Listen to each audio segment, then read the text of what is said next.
Hello audience, আজকে আমরা explain করতে চলেছি 2023 সালে মুক্তি পাওয়া সিনেমা জেইলার, যার লিড রোলে আছেন স্যার রজনীকান্ত। এটি সাধারণত একটি অ্যাকশন এবং কমেডি সিনেমা।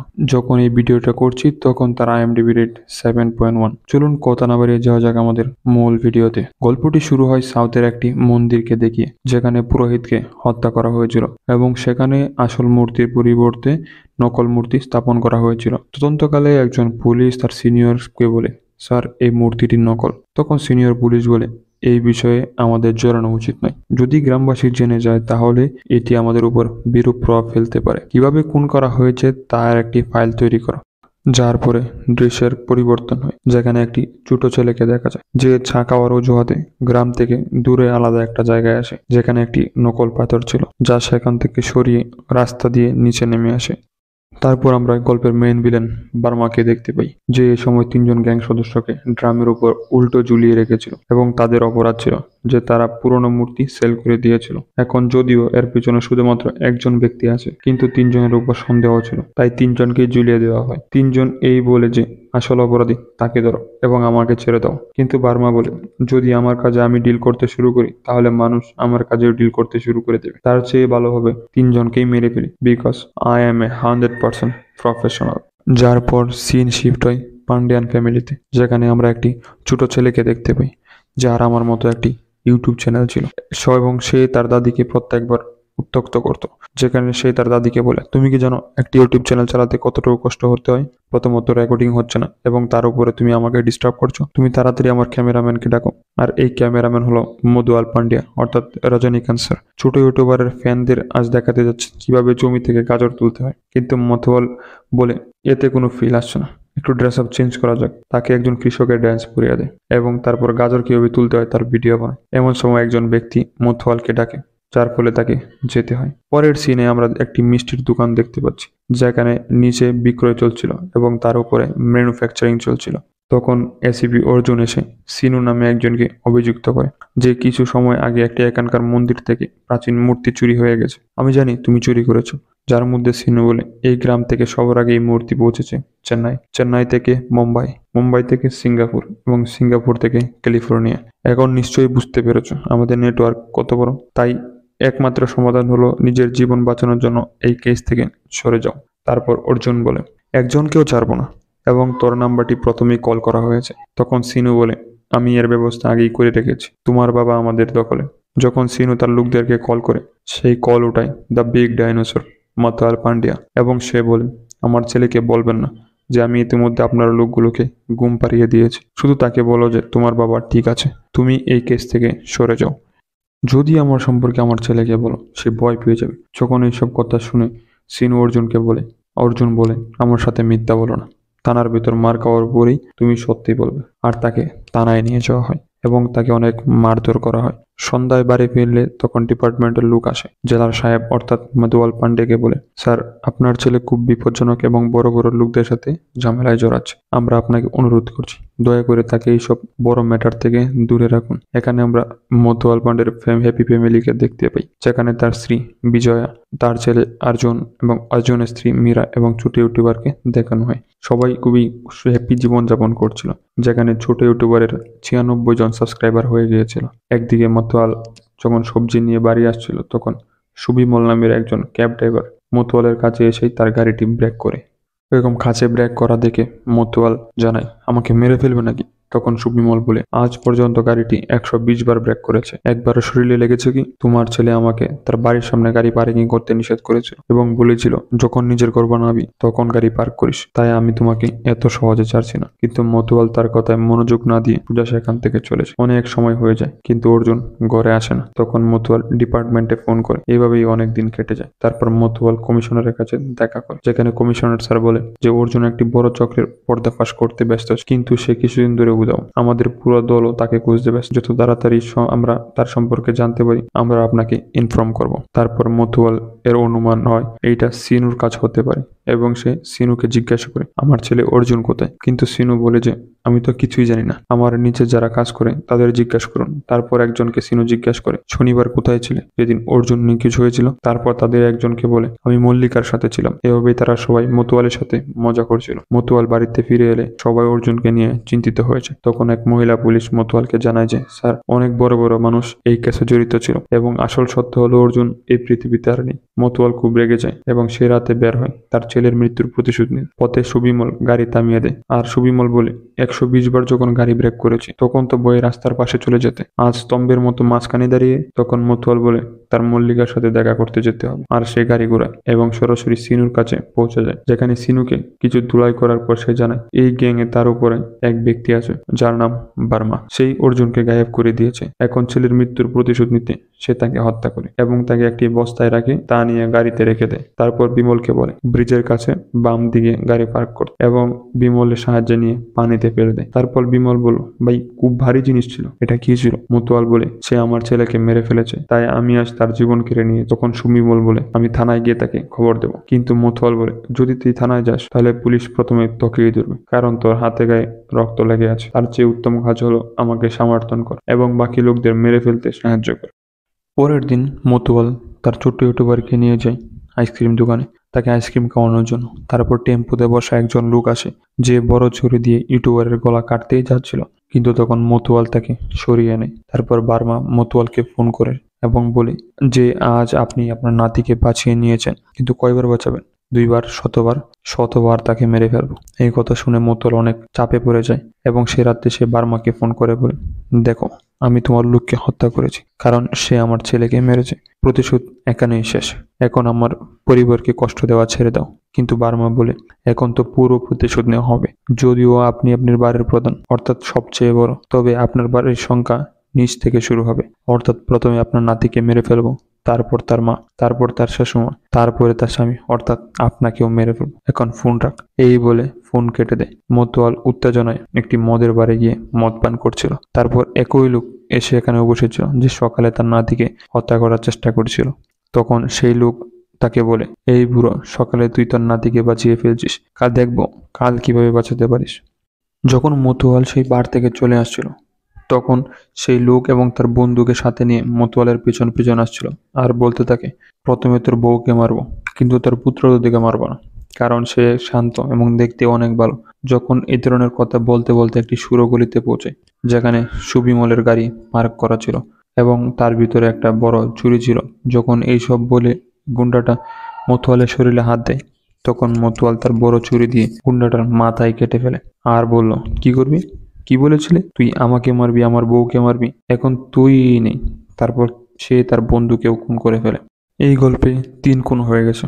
মতুয়াল অনেক টেনশনে আর বিজয়াকে বলে একবার ডাক্তারের সাথে কথা বলতে হবে, কারণ আমি আজকাল ঘুমাতে পারি না। যখন থেকে অর্জুন চলে গেল তখন থেকে আমি খুবই মর্মাহত। ডাক্তারের কাছে যাওয়ার পর ডাক্তার বলে আজকাল অনেক অপরাধী এখানে আসে, নিজেদের মানসিক সমস্যার ফেক স্টেটমেন্ট বানিয়ে নেয় এবং তারপরে সে অপরাধ করে এবং বেঁচে যায়। আপনি এ ধরনের কোনো অপরাধ করেননি তো? কিন্তু মতুয়াল বলে আমি ইতিমধ্যে 3 খুন করেছি, সম্ভবত 4র্থ খুন আপনারও হতে পারে। আমি জানি আপনার এক পরিবার শহরে থাকে এবং আরেক পরিবার শহরের বাইরে থাকে। যদি আপনাকে সাহায্য না করেন তাহলে কল্পনা করুন আপনার কি হতে পারে। এই সব শুনে ডাক্তার বলে তুমি আমার বড় ভাই, যাই হোক না কেন আমি তোমাকে সাহায্য করব। কিন্তু মতুয়াল বলে আমার পরিবারকে এখানে 3-4 দিন নিরাপদে রাখ, আমাকে কিছু সময়ের জন্য শহরের বাইরে যেতে হবে, তাই আমি ফিরে না আসা পর্যন্ত পরিবারকে নিরাপদে রাখবেন। এবং পরের দিন মতুয়াল বিমলের সঙ্গে গাড়িতে করে সে বেঙ্গালুরুর উদ্দেশ্যে রওনা হয় তার বন্ধু নার্সিংমার সাথে দেখা করতে। নার্সিংমা বলে তুমি জেলার ছেলে, আমার সাজা কমিয়ে আমাকে ভালো পথে চলতে বলেছিলে, আজ তুমি এখানে এসে থাকে তাহলে অনেক বড় ম্যাটার হয়েছে। মতুয়াল বলে আমার কিছু লোক প্রয়োজন। নার্সিংমা 4 শার্প শুটার তাকে দেয় যারা এক একজন দেহরক্ষীও। তারপর সবাই মিলে বার্মার একজন লোককে ধরে ফেলে যে জানতো বার্মা কিভাবে কোথায় যায় এবং সকল কিছুর খবর সেখান থেকে নিয়ে নেয়। এবং সে বলে তাদের একটা কোড ওয়ার্ড আছে যা হলো মূর্তি পড়ে গিয়েছে। তারপরের দিন একটি মূর্তি হাতে ধরিয়ে সুবিমলকে রাস্তায় দাঁড় করিয়ে দেয় এবং সুবিমল প্রতিটি গাড়িকে জিজ্ঞাসা করে ভাই মূর্তিটা পড়ে গেছে, মূর্তিটা কার, কে রাখবে এই মূর্তিটা? তারপর একটি ট্রাক ড্রাইভার সুবিমলকে অনুরোধ করে মূর্তিটা পিছনে রাখতে। যখন সুবিমল পিছনে রাখতে যায় অন্য গুন্ডারা সুবিমলকে ট্রাকে তুলে নেয়। কিন্তু এর মধ্যে ডুকিনাথ, যে পুরো সিনেমায় একটি মজার চরিত্র হিসেবে থাকবে, সে তার ট্রাকের নিচে দড়ি দিয়ে আটকে দেয়। যে এখন ট্রাক সামনে এগিয়ে যায়, তখন মতুয়াল সামনে থেকে হেঁটে আসে। ট্রাক চালক মনে করে গতি বাড়িয়ে তাকে মেরে ফেলবে, কিন্তু তার কাছে পৌঁছানোর আগে রশিতে টান লেগে ট্রাক উল্টে যায়। অন্যদিকে বার্মা সেই হাসপাতালে পৌঁছে যায় যেখানে মতুয়াল চিকিৎসাধীন ছিলেন, এবং সে মতুয়ালকে ফোন করে বলে, শহর থেকে 150 কিলোমিটার দূরে এসে কি ভেবেছিলে তুমি আমার থেকে বাঁচতে পারবে? আমার রাগ এতটাই বেশি যে তোর চোখের সামনে এক এক করে সবাইকে মেরে ফেলবে। তখন মতুয়াল বলে, দাঁড়াও দাঁড়াও, 1 সেকেন্ড অপেক্ষা করো। এটা তোমার সম্পত্তি মনে পড়ছে, যার মূল্য এখন 10 কোটি রুপি। কি বলেছিস, এটি নষ্ট করে দেবো? মঙ্গলবার যে মাল যাচ্ছে, শুক্রবার যে মাল যাচ্ছে, সব নষ্ট করে দেবো? এইসব শুনে বার্মা ভয় পেয়ে যায়।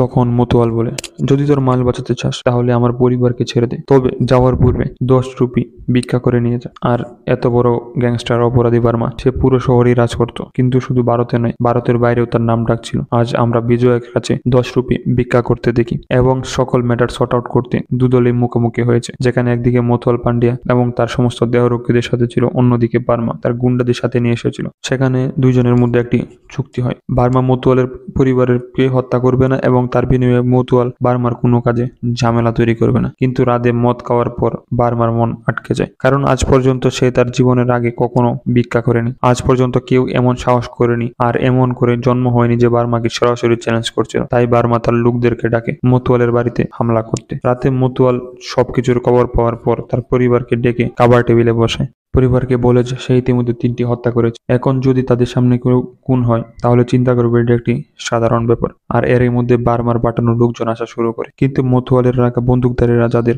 ইতিমধ্যে তৈরি করে রেখেছিল, তারা একে একে সবাইকে হত্যা করে চলছিল, যা বিজয় এবং মীরা নিজ চোখে দেখে। মতুয়ালের এই পরিবর্তিত রূপ দেখে সবাই অবাক, কিভাবে একজন সাধারণ সরল মানুষ এমন ভয়ানক হয়ে ওঠে।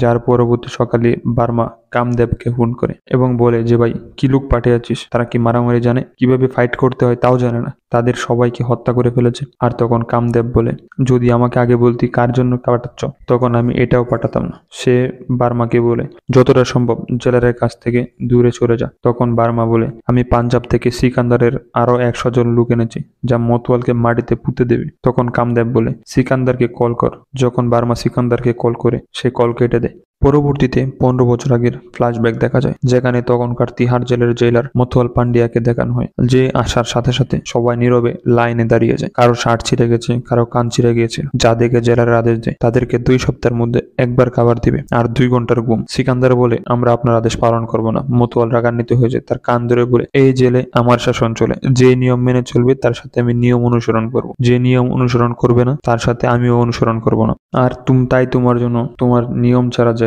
এই বলে সিকান্দারের কান কেটে জেলে বসে থাকা আরেক গুন্ডা জেলারকে হুমকি দিয়ে বলে, আমার এই শহরে 30টি এমএলএর সাথে যোগাযোগ আছে, যদি আমি একটি কল করব তোমার পরিবার ও তোমাকে সম্পূর্ণ ধ্বংস করে দেবে। আর তখন জেলার তার ফোন তার হাতে দেয় আর বলে যে, যাকে প্রয়োজন কল দিয়ে ডেকে নেয়। লোকটি যাদের ডেকেছিল মতুয়ালের লোকজন তাদের গাড়িতে বিস্ফোরণ ঘটিয়ে দেয়। তারপর কামদেব বলে, এটা তার ব্যাক স্টোরি। তারপর আমরা দেখতে পাই বার্মার কাছে সিকান্দারের সমস্ত লোক চলে এসেছিল, মতুয়ালকে মারতে এসেছিল। তারপর মতুয়াল সেখানে প্রবেশ করে। তারপর আমরা দেখতে পাই যে 100 জন লোক সিকান্দার বার্মার কাছে পাঠিয়েছিল, তা বার্মার জন্য নয়, তা ছিল মতুয়াল পান্ডিয়ার জন্য। এই সব দেখে বার্মা ভয় পেয়ে যায় আর বলে, আমি একটি চুক্তি করি, আমি তোমার পরিবারকে ছেড়ে দেব। কিন্তু মতুয়াল বলে, যদি তুই বেঁচে থাকবি ততদিন আমার কিছুই হবে না, বরং আরো কেলেঙ্কারি হবে। কিন্তু বার্মা বলে, আমি একটা ফোন করব আর তুমি আমায় ছেড়ে দেবে। তারপর বার্মা তার ছেলে অর্জুনের কাছে একটি ফোন করে আর তাকে বলে যে তোমার ছেলে এখনো বেঁচে আছে, আর তা দেখায়, যা দেখে মতুয়াল চুপ হয়ে যায় এবং বার্মাকে ছেড়ে দেয়। কিন্তু অর্জুন এখনো যা বার্মার হাতে বন্দী ছিল। তাই দুজনে মিলে একটি চুক্তি করে। বার্মা বলে যে, এই শহরে আদিনারায়ণ মন্দিরে একটি অতি প্রাচীন এবং মূল্যবান মুকুট আছে, যদি তুমি এটা আমার কাছে নিয়ে এসে দিতে পারো, আমিও তোমার ছেলেকে ছেড়ে দেবো। তারপর তুমি তোমার রাস্তায়, আমি আমার রাস্তায়, কেউ কাউকেই বিরক্ত করবো না। জেলার তা না চাইলেও চুক্তি মেনে নেয়। তারপরে সে তার এক বিশেষ বন্ধুর সাথে দেখা করতে যায়, যে এই শহরের নামি দামি বড় প্রকারের এক ব্যক্তি ছিল। মতুয়াল তাকে পুরো সত্য বলে। সেই ব্যক্তি বলে, আদিনারায়ণের মুকুট একটি জাতীয় সম্পদ, আজ পর্যন্ত অনেক মানুষ এটি চুরি করার চেষ্টা করেছে, কিন্তু আজ সবাই জেলে বসে আছে। আর এখন এটি দেখতে হলে প্রধানমন্ত্রী ও রাষ্ট্রপতির স্বাক্ষর প্রয়োজন হয়, এর সাথে 5 জন মানুষের অনুমোদন প্রয়োজন হয়, যেমন অমিতাভ বচ্চন, সচিন টেন্ডুলকার, এতে রামদেব এবং গুরু গোপীনাথ। আর সর্বশেষ যে লোক প্রয়োজন তা হলো ব্লাস্ট মোহন। কিন্তু মতুয়াল জিজ্ঞাসা করে, এই ব্লাস্ট মোহনকে? সে বলে, ব্লাস্ট মোহনের পরিবার, যারা বহু বছর ধরে মুকুটকে রক্ষা করে চলছে। কিন্তু আপনি যে ব্যক্তির নাম বলেছেন, সে 5 জনের মধ্যে সবচেয়ে সমালোচনামূলক। বাধ্যতামূলক, কারণ তার সাইন পাওয়া পুরোপুরি অসম্ভব। তারপর এখানে নারসিংমার পাঠানো কুপিনাথ যে সম্পূর্ণ তথ্য বের করে আনে। ব্লাস্ট মোহন কামনাকে পছন্দ করে, কামনা সিনেমার পরিচালককে পছন্দ করে। কামনাকে যদি সিনেমার পরিচালকের সাথে হাতে নাতে ধরে ফেলি, সিনেমার পরিচালকের আমাদের সব কথা শুনতে হবে, আর চলচ্চিত্র পরিচালক ব্লাস্ট মোহনকে দিয়ে আমাদের সব কাজ করে দিবে। এখন থেকে বার্মা তার দুজন লোককে এখানে রেখে দিয়েছে, যাতে মতুয়ালের সকল পরিকল্পনা বার্মার কাছে পৌঁছাতে পারে। তারপর পরিচালকের জেলারের প্ল্যানে ফেসে যায়, তাকে বলে আদিনারায়ণ মন্দিরের ঠিক একই কাঠামো তৈরি করতে। তারপর সিনেমার প্রধান নায়ক ব্লাস্ট মোহনকে বলতে হবে যে আসলটি চুরি করে নকলটি সেখানে রেখে দিতে, কারণ এই সিনেমার মেইন অভিনেতা ব্লাস্ট মোহন। প্রথমে তারা ব্লাস্ট মোহনের সাইন দিয়ে ভেতরে যায়। সেই লোকের আদিনারায়ণ মন্দিরের মুকুট দেখে এবং সমস্ত কিছুর অবস্থান দেখে ঠিক সেরকম একটি সিনেমা সেট বানায়। তারপর জেলার এক লোকের সাথে দেখা করে, যার নাম ম্যাথিউ। সেও 15 বছর আগে তিহার জেলে ছিল, যে জেলারের কাছে ঋণী ছিল, অর্থাৎ মতুয়াল পান্ডিয়া। এখন মতুয়াল পান্ডিয়ার বেশ কিছু জিনিস দরকার ছিল, যেখানে ছিল শক্তিশালী বাংকার কার, বন্দুক, গ্রেনেড, স্নাইপার এবং বুলেট প্রুফ জ্যাকেট। আর এইসব ম্যাথিউ ফ্রিতেই দিয়ে দেয়। এরপর সিনেমার শুটিং শুরু হয় এবং সেখানে ব্লাস্ট মোহন কাজ ছিল আসল মুকুট চুরি করে নকল মুকুট রেখে দেওয়া। যদিও এইসব ঘটেছে ছবির সেটে, কিন্তু জেলার টাকা দিয়ে ক্লিপ পরিবর্তন করার নির্দেশ দেয়। সবার মনে হয় যে মন্দিরের মুকুট সত্যি সত্যি চুরি হয়ে গেছে। তারপর সব সিবিআই অফিসার ব্লাস্ট মোহনের বাড়িতে পৌঁছে বলে তুমি মন্দিরের মুকুট চুরি করেছো, কিন্তু ব্লাস্ট মোহন বলে আমরা ছবির সেটে তৈরি করেছি,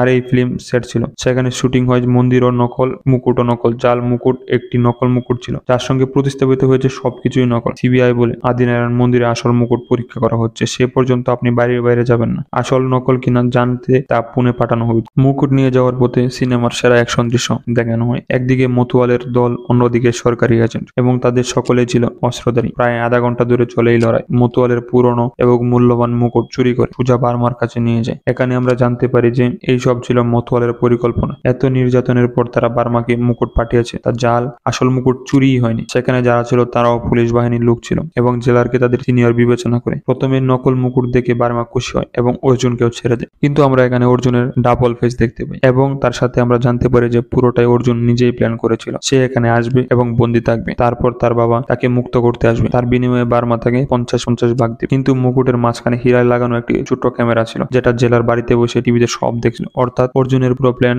সবার সামনে চলে আসে এবং চুক্তি অনুযায়ী বার্মা মুকুট পেয়েছিল এবং অর্জুনকে জীবনের জন্য ছেড়ে দিয়েছিল। বাসায় আসার পর জেলার তার ছেলে অর্জুনকে জিজ্ঞাসা করে তোমার কি কিছু বলার আছে, আমাকে বলো। কিন্তু অর্জুন বলে না, এমন কিছু নেই। আর ব্যাপারটা হলো যে আমি অনেকদিন ধরে অনুপস্থিত, আপনি দয়া করে আমার ডিপার্টমেন্টের কাউকে বলবেন না যে আপনি আমাকে মুক্ত করেছেন। শুধু বলুন হ্যাঁ, আমি আমার নিজের কঠোর পরিশ্রমে র্যাকেট থেকে পর্দা ফাঁস করে বের হতে পেরেছি, আমি নিজেই সেখান থেকে পালিয়ে এসেছি, অন্যথায় আমি এই মেডেল পাবো না।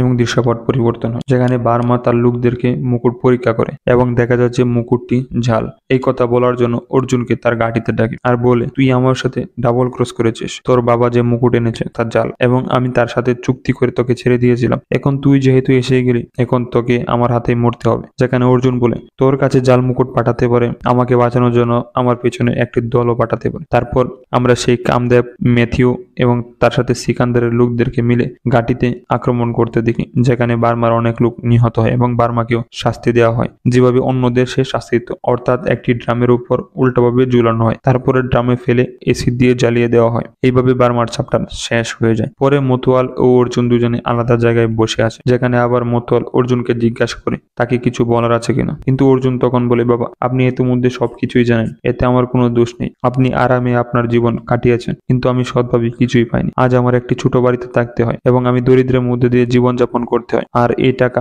কার কাজে আসবে? তাদের সবার কাজেই আসবে, কিন্তু হয় আপনি আমার লড়াইয়ের মাঝখানে চলে এসেছেন, তাই এখন আপনাকে মরতে হবে। আর ঠিক সেই সময় অর্জুন মতুয়ালকে গুলি করতেই যাচ্ছিল, তখন মতুয়ালের শার্প শুটার অর্জুনকে হত্যা করে। মতুয়ালের গলায় তার ছেলে অর্জুনের একটি বাঙ্গা দাঁত থাকে, যা তাবিজ আকারে ছিল, কিন্তু আজ সে তা ছুঁড়ে ফেলেছে, কারণ তার ছেলে আর আগের ছেলে নয়। এই সঙ্গে সিনেমা এখানে শেষ হয়ে যায়।